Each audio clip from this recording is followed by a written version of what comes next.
प्यारे विद्यार्थियों, good morning. आज हम राष्ट्रपति के कार्य एवं शक्तियों का अध्ययन करेंगे। राष्ट्रपति के कार्य एवं शक्तियों को हम दो भागों में बांट सकते हैं।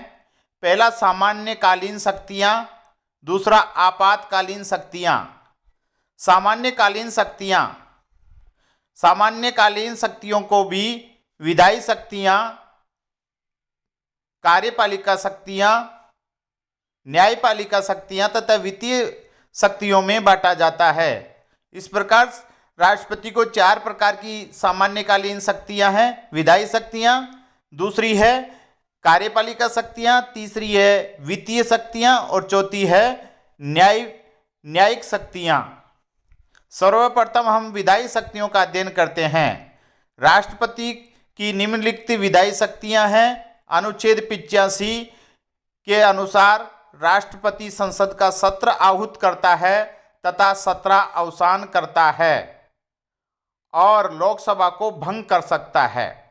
यदि लोकसभा में किसी भी दल को बहुमत नहीं हो तो ऐसी स्थिति में राष्ट्रपति लोकसभा को भंग कर सकता है। नोट सत्र सेशन। लोकसभा के 3 सत्र होते हैं। पहला बजट सत्र, दूसरा मानसून सत्र, तीसरा शीतकालीन सत्र।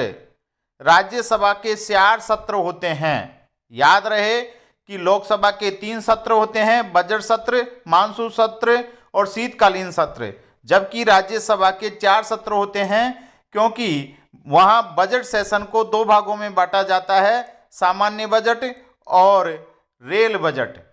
ये प्रथा 1921 से चली आ रही है, लेकिन वर्तमान की मोदी सरकार ने इस प्रथा को समाप्त करके राज्यसभा के भी 4 ही सेशन कर दिए हैं। सत्र अवसान अर्थात सत्र की समाप्ति।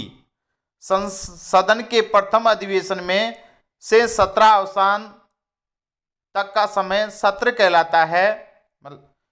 जिस दिन से बैठक प्रारंभ होती है और जिस दिन बैठक लोकसभा या विधानसभा की या संसद की, या कहें कि संसद की जिस दिन बैठक प्रारंभ होती है और जिस दिन समाप्त होती है, उसके बीच की अवधि को सत्र कहा जाता है, सेशन कहा जाता है।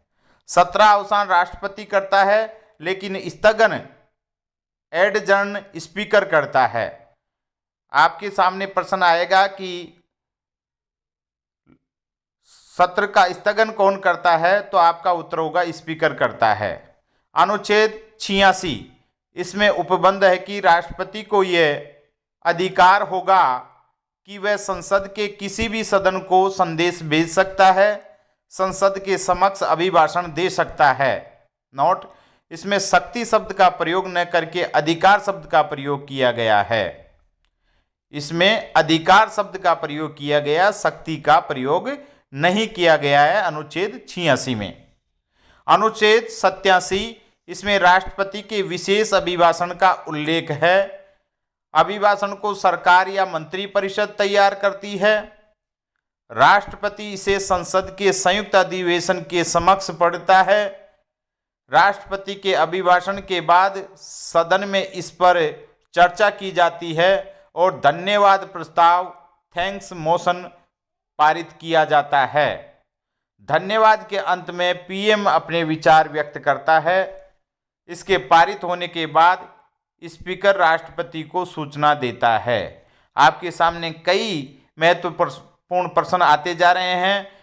इसमें एक प्रश्न नियत है कि राष्ट्रपति के अभिभाषण के पारित होने की सूचना उसे किसके द्वारा दी जाती है।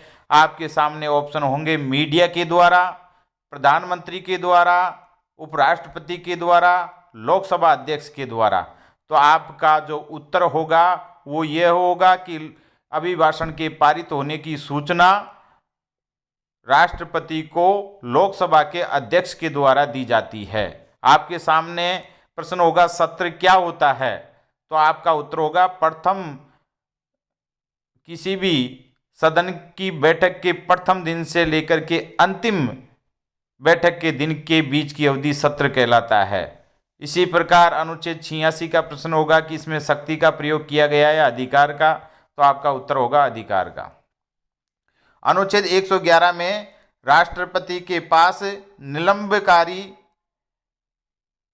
वह जे भी निषेधाधिकार है। अनुच्छेद 123 अध्यादेश जारी करने की शक्ति 1 2 3 123 अध्यादेश जारी करने की शक्ति। अनुच्छेद 123 में प्रावधान है कि यदि संसद का कोई सत्र नहीं चल रहा हो और कानून निर्माण की आवश्यकता हो तब राष्ट्रपति अध्यादेश जारी कर सकता है। इस अध्यादेश का अधिकतम प्रभाव 6 माह 6 सप्ताह हो सकता है। अध्यादेश का न्यायिक पुनरावलोकन हो सकता है, अर्थात न्यायालय इसे अवैध घोषित कर सकता है। राष्ट्रपति की कार्यपालिका शक्तियां। राष्ट्रपति अनुच्छेद 75(1) के अंतर्गत प्रधानमंत्री की नियुक्ति करता है और प्रधानमंत्री की सिफारिश पर अन्य मंत्रियों की नियुक्ति करता है। अनुच्छेद 76 वह मंत्रिपरिषद के निर्णय को पुनर्विचार के लिए भेज सकता है। राष्ट्रपति विभिन्न पदाधिकारियों की नियुक्ति करता है। सीएजी, निर्वाचन आयुक्त, यूपीएससी के अध्यक्ष एवं सदस्य, एससी, एसटी, ओबीसी आयोगों के अध्यक्ष एवं सदस्य, विदेशों में स्थित दूतावासों में राजदूत तथा उच्चायुक्तों की नियुक्ति राष्ट्रपति के द्वारा की जाती है। राष्ट्रपति की वित्तीय शक्तियां। राष्ट्रपति को निम्नलिखित वित्तीय शक्तियां प्राप्त है। पहला, धन विधेयक और वित्त विधेयक श्रेणी ए पर राष्ट्रपति के पूर्वानुमति आवश्यक है। धन विधेयक की चर्चा अनुच्छेद 110 में तथा वित्त विधेयक श्रेणी ए की चर्चा अनुच्छेद 111(1) में है। दूसरा,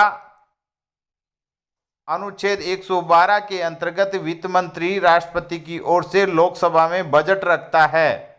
तीसरा, ऐसा कोई भी विधेयक जिसमें केंद्र राज्य संबंध, वित्त तथा राज्य विभाजन का प्रश्न निहित हो उसमें राष्ट्रपति की पूर्वानुमति आवश्यक है। राष्ट्रपति की न्यायिक शक्तियां व समाधान शक्तियां। राष्ट्रपति उच्च न्यायालय और सर्वोच्च न्यायालय के मुख्य न्यायाधीश व अन्य न्यायाधीशों की नियुक्ति करता है। इन नियुक्तियों को वह एक कॉलेजियम की सिफारिश पर करता है। अनुच्छेद 72 में राष्ट्रपति की समाधान शक्तियों का उल्लेख है। राष्ट्रपति किसी दंड को पूर्णतः क्षमा, परिहार, लघुकरण अर्थात कम कर सकता है, समाप्त कर सकता है और प्रकृति परिवर्तन कर सकता है। जैसे मृत्युदंड की जगह आजीवन कारावास में बदल सकता है। दंड का निलंबन कर सकता है, जैसे फांसी आज लगनी हो तो उसे 2 दिन आगे बढ़ा सकता है।